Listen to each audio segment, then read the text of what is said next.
are at the Old Vic and we are hosting a panel event in relation to an equal future just before showing of Sylvia, the musical. We are celebrating 100 years since the partial vote was given to women. It's really hard to kind of focus on one specific issue because equality is so wide. We're talking about women's rights, we're talking about socio-economic equality, race, all sorts. It's a diverse conversation and we all have the commitment to a gender equal world.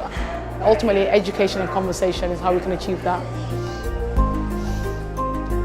I think we need to work for equality every day and with enormous urgency, because we aren't just looking at a world that isn't equal yet. We are looking at a world that is risking hurtling backwards, losing some of the vital rights and protections we thought secure.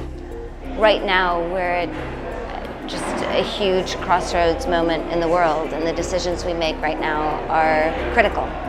And everything from voting to education to reproductive rights, these are all subjects that we are determining the future of them right now.